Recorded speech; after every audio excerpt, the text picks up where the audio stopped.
another Solid Gold podcast. It's another beautiful week with two blondes who are going to hopefully make it just that little bit more tasty for you. Jenni Baxter, sitting there looking pretty, saying, are you blowing hot and cold? What do you mean by it's hot but it's cold? It's either one or the other, unless you're sitting in an air-conditioned fridge. I wish. So you go outside. I just came in and I had a t-shirt on and suddenly I was cold. So I told my daughter to only put a t-shirt on. She went out and then she had to come back to get a jumper. So it's like you'll be so hot in the sun and then you walk into the shade and it's cold. So just whinging. Just whinging. Well, winter has definitely hit Johannesburg. I believe that the snow is expected down in the kind of like Overberg region and down in the kind of Western and Eastern Cape. Snow is coming. And those Cape Townians just don't close their fridges, so we end up with all the cold up here. I think it's time maybe to go and move to the low felt, where it seems to be warm all the time. But what stories do we have? What stories? What did I see? I didn't see anything. I saw nothing. You saw nothing. So there was this wonderful post that went viral this week that we shared, and so many people related to it because it seems that a lot of people from Gauteng are moving either up to Hoedspruit or down to the Boerland. And somebody, remember we already had the Hoedspruit thing on 21 rules to follow if you're moving to Hoedspruit, which Tom Cruise knew how to do, which was, wave and be friendly. And the Boerland has a similar thing, where somebody's written something just saying, hey, when you get here, just slow down, understand that people do talk to each other in the queue, and, so you might wait a little longer at the shop for service, but everybody's friendly and just a lot of people really related, but I find it really weird because for me, I always thought that Johannesburg people were super friendly. Well, they kind of are. The problem is that they're also like super impatient, and they see somebody's turning right and they think, I think I can get past that car before it turns right, and goes to overtake it, and then the next thing hits a pole. So that's the impatience of Johannesburg. They're also absolutely appalling drivers in this country. Sorry. Now, Mel, is that what's just happened outside your studio? Yes, outside the studios, yeah. But, people sometimes, maybe they weren't quite awake yet, hadn't had their early cup of Java in the morning. I don't know. I don't drink coffee. I have a dash cam and I just drive ordentlik, Javiet. But that's what you've got to do. Be awake. You've got to be awake when you're driving. Firstly. Okay, but let's find some lovely stories that will warm the cockles of our listeners' hearts. What do you have that will make us happy? Well, there's been a lot this week of female empowerment. And I think one of the things that I have loved so much in the last week, I've been watching Queen Charlotte on Netflix, which is the prequel to Bridgerton. And it's all about Black female empowerment. And I think the thing that's making all of us the most proud is that Offensa Pizza, who's from South Africa, is the conductor of this really special orchestra. 70 women of color from South Africa, Sweden, and France are in this orchestra doing a cover of Alicia Keys' If I Ain't Got You. And it's in episode 3. It is so special. And, Offensa's story is so special, how she just persevered. When she was at school, they said, oh, no, you can't be in the choir because, you don't have a piano at home. But she, didn't let it stop her and became the youngest woman, I think, in South Africa to form her own orchestra. Well, that's fantastic. I like to hear that. I must say that I've talking about like Queen Charlotte and Bridgerton and all of that. I've been watching real stuff in Sanditon, which of course is the 3-series adaptation of Jane Austen's unfinished novel, and I've absolutely loved it, and it was kind of, I like my history actually true to history, and I just wanted to say, going on from Queen Charlotte, looking at what's happened with the Cleopatra, where it's only got 1.2 on the listings of whether you should watch this or not. It's absolutely tanked, apparently, Cleopatra, the new version. Okay, So, I haven't seen yeah. that.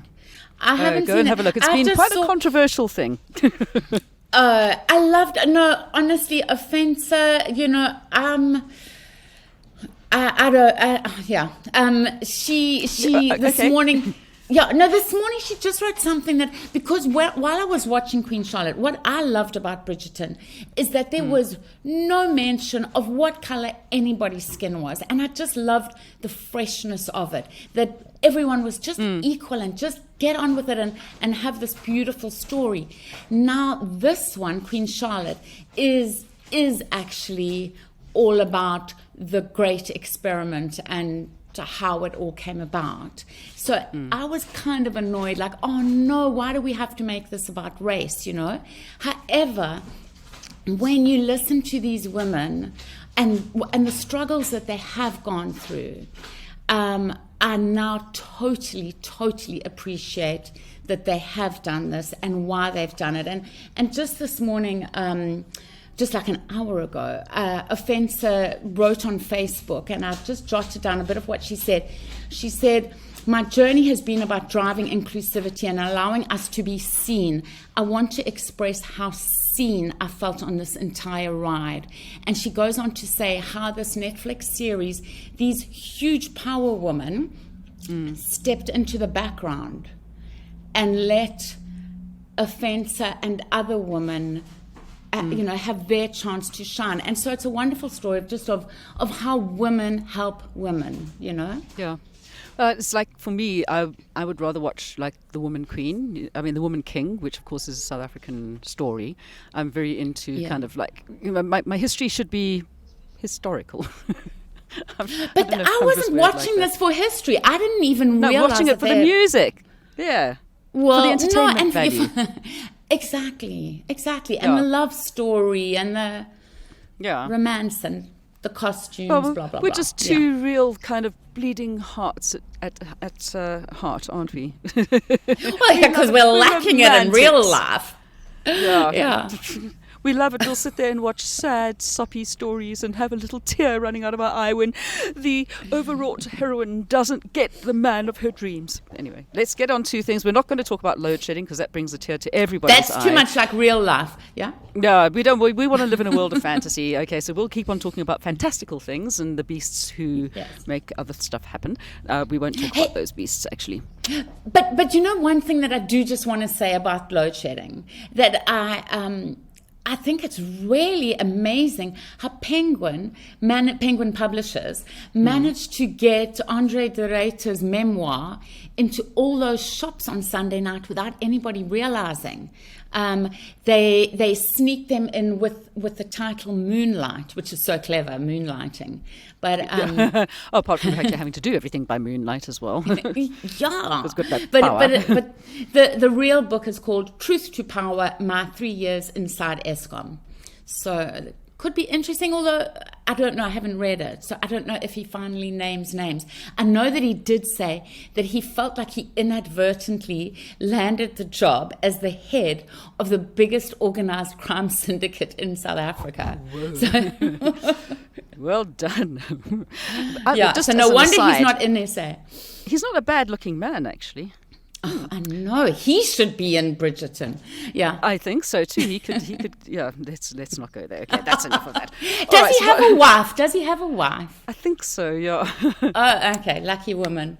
I don't know, it must be quite fraught sometimes. Anyway, let's get on to other stuff. What news do you have for expats? Just a lot of South African stuff coming your way. If you live in London, Scotland, or Amsterdam, Joe Black is heading over in July. The tickets are £40 each, though, and I think that there is this belief, this false belief in South Africa that people, overseas have lots of money, and really not many people would spend £40 on 40 quid, that's like 800 rand. Yeah, exactly. So it's a lot. So, but I mean, people are really excited, and he has massive fans. But it's a lot of money. And then the Kiffness, your favorite, is doing. Remember last year he did a trip to Europe where his suitcase got stolen off the German train. So he's coming back to Europe. He loved it, loved his tour. And he'll be mainly September in London and then various European cities like Paris, Warsaw, Madrid, etc., etc. And he said, because a lot of people said, my kids love you. And he said, no, it's fine. As long as the children are 6 years old or over, they are welcome. Because, obviously Fantastic. they love that alaga cat. And he's just done something with a dog. That happened the other day. I've got to tell you two things. That came into my mind on Thursday because I was at one of the places I work, and there was the cat doing exactly that noise outside the door because I'd seen one of the other cats that didn't like. And then I happened to be standing right next to the photocopier machine, and it had a sign on it that said Bob Marley, and I'm like, why is there Bob Marley written on here? Because it's always jamming. So the two things happened, and I was immediately then thinking of the Kiffness while that happened. So yeah, it's a good thing that I we're speaking love about that. it. I saw that post. It's always jamming. We're jamming. Okay, what news have we got from expats today? Well, for those who are in Rochester, New York, the state of New York, there's the PGA Championship starting on Thursday. And I think they're very excited to have 4 South Africans that are going to be there, including Aki Strydom, and it's his debut, his major championship debut. So good luck to him. The last time it was won by a South African, I think was Gary Player in 1972. He won it twice in 62 and 72. So we've got 4 chances of a South African winning it this year. We do indeed. We actually have some really great golfers, hey? I mean, from this country. Yeah. Even the youngsters. Yeah, because the youngsters need to buckle down a bit. Just talking, last night was the opening of the Cannes Film Festival, and Michael Douglas was honoured. He was given an honorary award by Cannes for his beautiful career. And when I interviewed Michael Douglas, he said one of the things that he loved most about South Africa were the golf courses. So well, when I worked with that's why you Michael got good Douglas, players. he was the person who ended up getting pulled in front of me when I saw the lions coming towards me on the line, close in the darkness. Rather him than you. Yeah, I could run faster than him. That's all I needed to be able to do, was to run faster than he could. Okay. And I see that we've got something on about Trevor Noah again, of course, one of our favourite sons. Yes, he's just been honoured with a Webby Award. So the Daily Show itself got 6 awards, and then Trevor got an extra one, which is for the internet's favourite personality / host. And that's for when he was with the Daily Show. And remember, he used to do those between the scenes slots.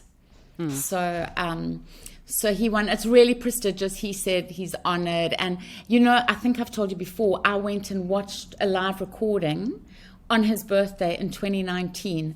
And it was amazing. And obviously on that particular day, we mainly spoke about his birthday. But yeah, Kamala Harris was there. Yeah. Okay. And for those of people who don't know who Kamala Harris is? Because there are some people who Vice don't know. President of America. There we go. I'm testing you. No, I'm joking. She wasn't then, though.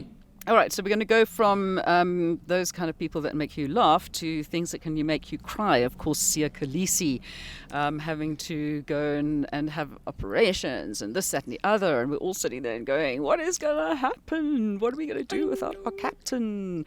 Because, of course, and it's such a big year. It's a huge year, hey? Yeah. So the Rugby World Cup starts on the 8th of September, and I think the final squad will be announced exactly a month before. So hopefully Siya Kolisi will be better by then. He has, I think yesterday was day 17 since the operation on his right knee, and he sounded pretty positive. So he's doing all the right exercises and everything to get that strength back. So go Siya. And then he's going to be living in Paris after that. I know. Can't wait to bump into him at the Eiffel Tower. I don't think he'll go there. Work that one out at the same time, Jenny. That's kind of like quite random, okay? No, I think you'd have to make a plan. You don't just... I know you go outside and bump into some like French people, like hello, as if you wouldn't. Okay, so I saw one of the stories that you put up, and of course it's one of the people that we love speaking to is Nick Dreyer from Veldskoen. And I love my fellies, and of course my kids, being gardening and bush people, they love their fellies. We all love our fellies, and fellies are the way to go because they're felly good. So what have they been doing now? Nick and them, they just never stop. They are so proudly South African, and so is Lift Airlines, which started during lockdown, if you remember, and was one of the few airlines to stay in the air while everybody else got grounded. So Lift has teamed up to support locals and to support Veldskoen and vice versa, and they've done a kind of a bespoke design for the air cabin attendants. Cabin attendants. You've got to get the name right. The nomenclature is cabin attendants. You can't call us flying mattresses anymore, okay? Oh, sorry, not us. I'm no longer a cabin attendant. Manual door opening device was also one of the things. Safety officer, but yeah, the ex-hosties. Hosties. Yeah. So they've all got, and the shoes look divine and must be so comfortable for them. So pretty cool. Definitely there. better than having to wear heels like we had to. That was very irritating. True. Yeah. Did make your legs look nicer. When you wear heels, it's one advantage of a heel is it gives you a calf muscle. Mm-hmm. I'll walk around on my toes thank you very much, rather than wearing stilettos. Okay, so what else have we got? The Buy a Brick campaign. I did sort of see something as I was skimming through everything. Are these real bricks or are they eco bricks, or what's the story? It's real bricks, and it's kind of a 20 million rand project.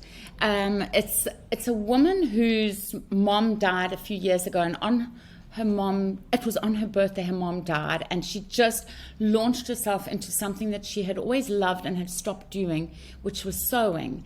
And then she realized, there's over 40% unemployment in South Africa, and so she started gathering women together. So this is, again, this female empowerment on Mitchell's Plain. She started gathering women together and teaching them to sew. And these women now have a skill to earn money. So it's really helping so many people. And now they want to go to the next step. I think her company is called Design 26 Foundation. So the next step is actually buying this land and having proper training facilities for women to learn to sew, and then manufacturing on the premises. It's a brilliant plan, and I hope you can support. Everybody around the world can support 100 rand for a brick, or you can get a monthly supporting thing. I take my hat off. I would take it off if I was wearing one. I actually took it off before I came in here. You can take your headphones off. No, don't. Come back. Took my headphones off to all the people out there who actually go out and help other people gain skills. I mean, and one of the stories that I saw that came up, which kind of really worried me quite a lot. I don't know if you put something on, but I did see it coming up, I think, on the Daily Maverick, was about the majority of grade 4 pupils, like 60% of grade 4 pupils don't have a reading understanding. Yeah, they can't read with meaning. They can't read with meaning. That's it. Yeah. So if we're in that situation already, and I haven't been doing my reading. A friend of mine goes to one of the schools in our area and goes and helps kids with reading. And I used to do it when my kids were at primary school as well. Go and help the kids in grade 4 who couldn't understand. What so they the were people, reading, first of all, people that do that, my headphones off to them. And for the people who then think, hang on a second, let us get out there and train people to do something else. And another one of the things I think I've spoken to you before about is the Upcycle Foundation here in Johannesburg with Winnie McHenry, who also, I mean, she upcycles stuff. She takes stuff from corporates. She helps corporates lower their carbon footprint, taking stuff out of landfill, coming up with new ways of taking things and debranding them, unbranding them, using them for something else. And then she takes all of that money and puts it back into this foundation of teaching people how to do these things and how to sew, knit, crochet, whatever. Amazing. And so she runs these amazing courses for people, and I cannot commend them enough for what they do. It's just absolutely brilliant. Yeah. And also about reading, Athol Williams is another one. We mentioned him last week, poet extraordinaire. He's just won an international award, whistleblower who's living in England because it's not safe for him back in Cape Town at the moment. And he has Read to Rise. So there's another organization to support, with lots of books that he's written, the Oakley books. Yeah. Do it. Just do it. Also in Mitchell's Plain, actually. And oh, by the way, so now onto something else, because we were talking about who was out here that went up. Bear Grylls. Bear Grylls going or something. Bear Grylls. Okay. Going up, Grizzle. Going up, Grizzle. Going up Lion's Head. Yes. And then I see one of the stories, because we mentioned this before, about people getting stuck up mountains. Yeah. And the ones are... And there's been another one. In Tsitsikamma, 14 of them. But, huge shout out to NSRI and MTO, Mountains to Ocean, as well as, of course, South African Police Service and, the local municipalities. So it was a huge rescue operation. These 14 hikers got stuck between two flooded rivers, and they had to actually stay there overnight because it got too dark for the rescuers to reach them. But they were really good. They found a signal high up. One of them managed to call a parent who called the NSRI. Why And didn't they just make shelter and take, Bear Grylls and go and they find their own did. food, go foraging and stay there for a week and have a great adventure? They did. They went foraging. They already had great supplies with them. They were told to keep the fire going. So even though it was wet firewood, they managed to keep the fire going all night long. So NSRI said that these 14 really arranged themselves together really, really, really well. And their helicopter came in the next day at daybreak, and they all got rescued safely. I think a few had smoke inhalation, so some did have to have emergency medical I do think that that's one of the things, apart from being taught how to read, that children should be dumped out in the bush all the time. I know a lot of schools still do it, outward bound, those kind of things. I think all kids should be put out there and said, okay, fine, if you get yourself in this situation, this is how you manage to look after yourself. This is how you save yourself. Yeah. Especially the city kids who have got absolutely no idea about anything.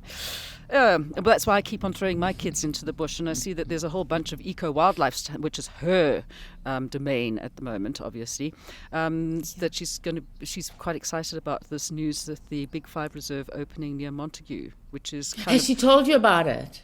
She's read about it, yeah. So, I mean, she's very much kind of the low-felt Hoedspruit, as we were talking about Hoedspruit. Yes. That's her neck of the woods. She really loves the kind of proper bush like you would find up at Kruger.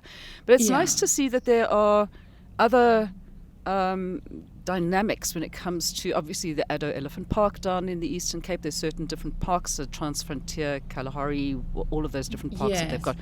But I love the Karoo. And this one opening in the Karoo, I've got this very kind of good feeling for the Karoo, even though I don't like deserts much. I was born in a desert. I thought it's beautiful for you because it's not only got the Big Five, it's near Montague, so pretty close to Cape Town, but it also has the three really significant biomes, which is Nama Karoo, Succulent Karoo, and Fynbos. Fynbos, yeah. Yeah, and it's also got some iconic Karoo species like brown hyena, aardvark, which everybody loves just because of its crazy name, Eland Oryx Klipspringer. So they've only opened one of the lodges, and it opened this month. So it's, and I think it's called Eco Wildlife. So I must actually there's a place find out. to head. I've just done it. And it's malaria free, of course. Oh, okay, yeah, because it's not in the malaria area. But I must actually have a word with a really great chef called Gregory Henson. The good-looking one. Sorry. He lives down near, just outside Hermanus. He has brought out a couple of books where he's a forager, so he's a foraging chef. Oh, in Paternoster, perhaps. No, he's not in Paternoster, he's on the other coast. But he's kind of down in that area, and one of the things that he's doing is, like when you mentioned the oryx, he goes and finds in the different biomes exactly what foods are available properly if you go foraging, like not the ones that have been brought in from overseas, but actual proper original foods. And he's come up, I mean, his books tell you about this, and having a chat with him about the stories and the stories that are in the books, and the people that he hung out with, the original and people who have got all of this knowledge down from their ancestors and how they used to live. And it's just a wonderful way. I must send you the information. You must do a chat with him. It looks amazing. He's amazing. I'll also send you a link to the interview that we've done with him. But it's very much that area. One of the things where he was doing these amazing foraging courses along the coastline in the South Cape, the Overberg. He does things there. Really stunning. It's a great way to learn more about your country as well. Yeah. About food resources. So, sorry, I went off on a little bit of a sideways thing. See, I knew you would like it. Yes, I do. I get, that's my thing. I get very excited about stuff like that. Okay, so from there, have we got anything to do with food? Another safari story. I got another safari story for you. Okay. A good one. Yeah. A guy called Mark Montgomery was leading a hike through the Kruger National Park, and he stopped to get some coffee for them. They stopped for breakfast, and he did 1-2 bowls, and on the third one he got taken by a crocodile.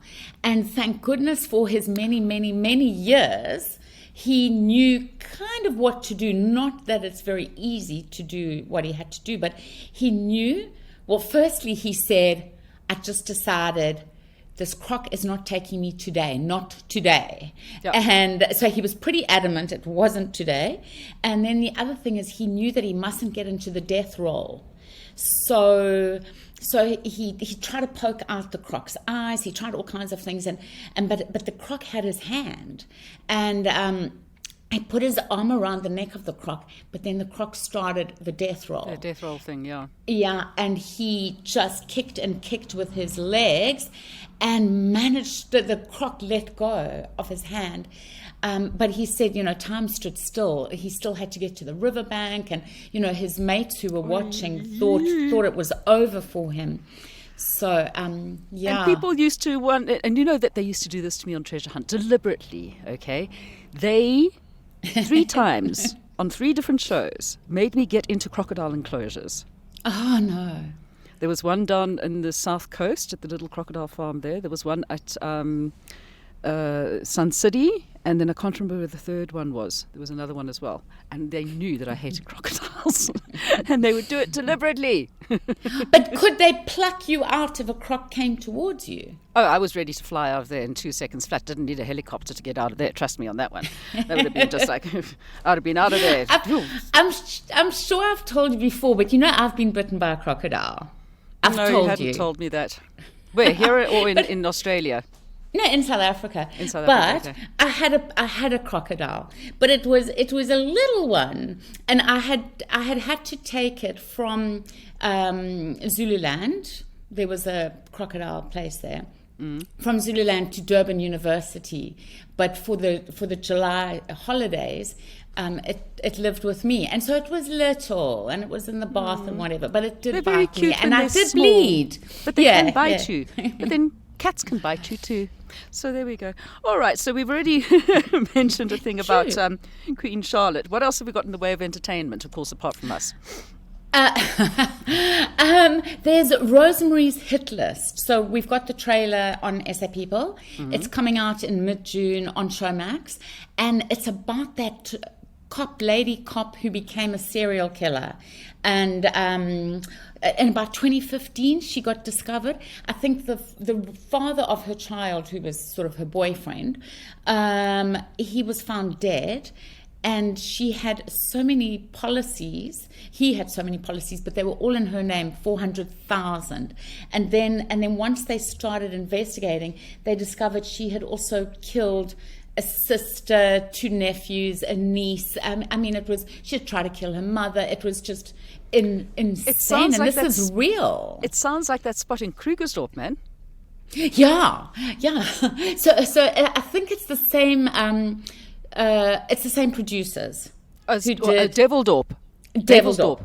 Yeah. So the same producers. So it's really going to be hard hitting. I mean, and it's real. Just this, she's in jail now, but just this year in February, she's been recharged with some other potential murders that she was involved in. So, which then brings us on to, as the judge said, when the judge sentenced her, he said, you remind me of Daisy DeMalca, who 89 years previously had also offed all her husbands. Yes, husbands, and even her son. Yeah. Well, we're going to be talking, because there's a new book out about Daisy DeMalca. Exactly. And we've got an excerpt of it coming up on SA People this week. So you can get a taster of the book. Ted. And then we will send you the link for the interview I did with Ted about his other books, because he's done some other books as well. So that's exciting coming up in the not too distant future. And we're talking about Ted Buerta, who also writes for SA People and is an author extraordinaire. Yes, in America and in South Africa. And all over, yeah. I mean, he's got an American accent, but he's Buerta. I love that. Has he? Do you think it's an American accent? Yeah, for me it's kind of, it's got the American twang. He lived there for so many years, I suppose. That's why he's got it, probably. Like Charlize. Charlize Theron, I'm talking about, of course. Ik verstaan. There's 44 of them. Ted has just had to learn Afrikaans pretty quickly, because in publicizing his Daisy DeMalca book, which I think is called, he's doing a lot in Afrikaans. Yeah, no, Afrikaans is actually a very nice language and very easy to learn. Okay, so that's one of the things we've got coming up in the next week or so with SA People to look out for. What else have you got that's making the news? Really exciting. Sarafina. If you remember, it was a huge hit 30 years ago. It was in the Cannes official selection. It was... there was a standing ovation for 20 minutes. Whoopi Goldberg, Laleti Kumalo, and, Daryl Root was the director, and Anand Singh was the producer, who is a legend. And Cassie and I are at the Cannes Film Festival this week, and we will be interviewing Anand and Laleti. So we'll have that. Please do tell Anand. Tell Anand I say hi. I will. But I forgot the big news is that Sarafina has been re-invited back to the Cannes Film Festival, this time again officially, which is it's the first South African film ever to be invited back twice. That's amazing. And it's in the Cannes Classics in that section. Brilliant. So, because it's a classic. So we're very proud. Is. And I remember... I think we both interviewed Whoopi Goldberg when she was out here. When she was just done that, I interviewed her in London, and you interviewed her in South Africa. In South Africa, yeah. Well, I told you what she said. Do you know what she said to me, talking about women's power? She said that she was expecting the racism in South Africa because, people had told her about that. Yeah. But she was, and this was in the 90s, she said she was shocked by the sexism that she witnessed. Which until I think South Africa's changed since the 90s, but I remember at the time it was quite a culture shock to move from South Africa abroad, where women were treated more equally than in South Africa. Well, let's just hope that it actually gets here eventually. We're hoping. Yeah. We're hoping against hope. Anyway, Jen, thanks very much for keeping us updated with everything that's good that's happening in South Africa and from South Africans abroad. And, of course, we will be back next week with some more wonderful news. And maybe with Ted. With Ted next week. Should we do Ted next week? We'll see if Ted's available, and we'll get all of that happening. happening. So you, of course, as listeners, are more than welcome to send us your information about stuff that you found, stories that you find intriguing or inspiring, and Jenni would love to hear from you as well. We'll catch up with you again next week, Jen. Take care. Thanks, Mel. Bye. Another production from Solid Gold Podcasts.